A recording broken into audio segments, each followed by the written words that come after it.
More details are emerging this morning about Donald Trump's talks with his Russian counterpart in Alaska. Ukraine's president is preparing to head to the White House, and our reporter Emily Clark joins us now from Washington, D.C. Emily, good morning.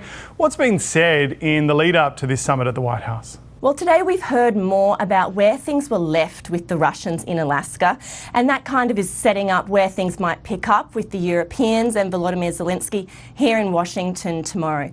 We heard from two men who were in the room with Donald Trump in Alaska, Steve Witkoff, as well as the Secretary of State Marco Rubio.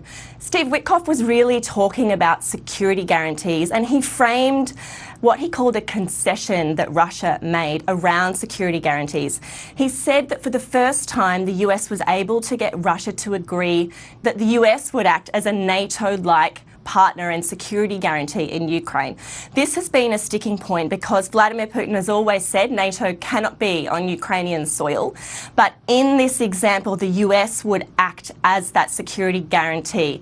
So that's surely to be on the agenda tomorrow.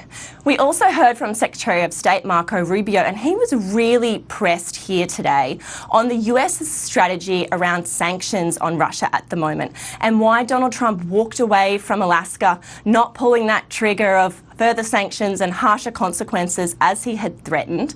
He said that the pressure of existing sanctions was in effect and was still being applied. Here's how he explained it.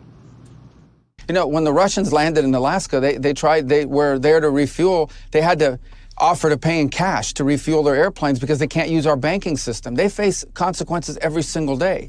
But the bottom line is that has not altered the direction of this war. So I thought that was a really interesting example and some insight that you really can only get from someone like the Secretary of State about what the practicalities are of such a heavily sanctioned nation coming to the US. What Rubio also said, though, is that all of those options are still available to President Donald Trump, that lever of harsher sanctions remains. But if he does pull it, that likely means that peace talks have failed.